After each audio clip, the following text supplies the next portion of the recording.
Ngwataniro ya Azimio etongeretwe ni Raila Odinga ni bamenerete Rais Ruto ni ontubo UMOMORI bwa NYOMBA chia AKARI bore bukujiri NTEERE chia MAVOKO niborite Rais Ruto kurumira wira ne bwawe kagitaga kampeni are achietirie Akenya gote NYOMBA ya mto ikamomorwa kiunyomo wathani ne bwawe baugete UMOMORI bobo bwarega kurungi kwa bakajo kia matagari ajara thirikari itikenera.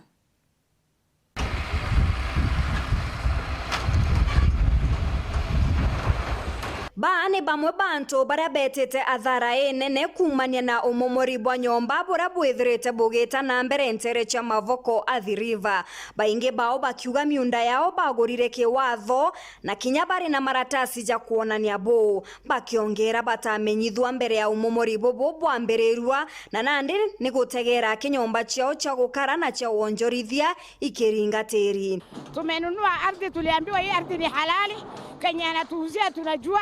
Ile account tuliweka pesa yetu tunajua, hata juzi hata siku 5 hajaisha bado amechukua pesa zingine anatuuzia ardhi. Jamaa anaitwa Kiseri. Tunajua yeye, tunajua nyumba yake, tunajua ofisi yake, tunajua ile account tuliweka pesa cooperative. Sasa shida ile iko, hasara ishafanyika na tumeona imefanyika na kwa kila mtu, lakini mbona wale tuliambiwa walizi wale wanatuchunga naye wanabeba vitu zetu? Gharama ambao tumepata hapa kwa hii kanisa na shule ni kama milioni 4.5. Jambo la kwanza ni kwamba unapoangalia mazingira haya ya kanisa na ukigana ni ya kanisa uone vile tumejenga na gharama ya uwanja huu na walimu ambao sasa wanahamisha nyumba zao, wanahamisha watoto. Hakutupatia notice after the president anasema kwamba hii mashamba yote ikuwa repossessed.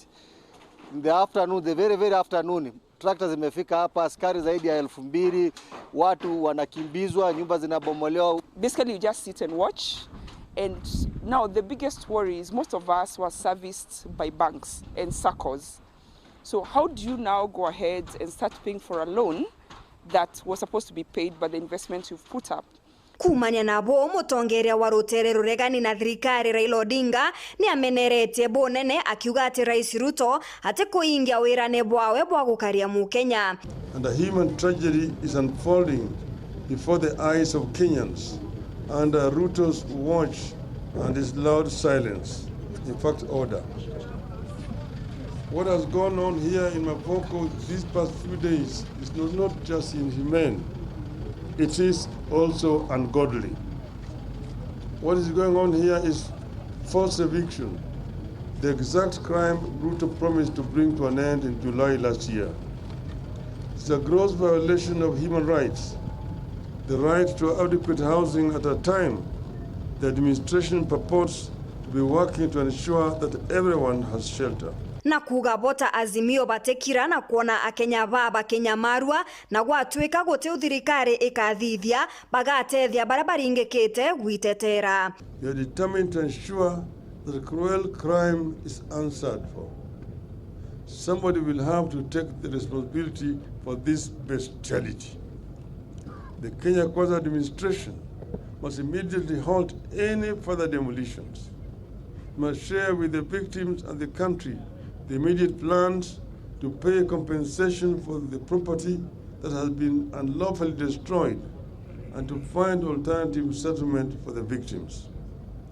This brutality will not go unchallenged.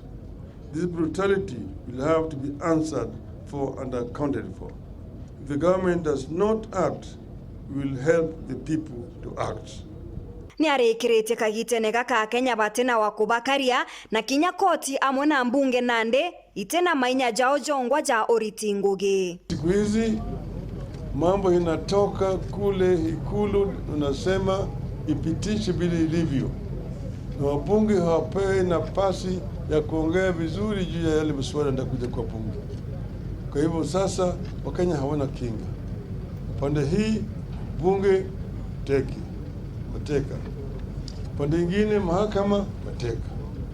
Sasa tuko na pahali ambaye natembea peke yake. Hakuna mtu anaweza kuzuia wao kufanya chochote.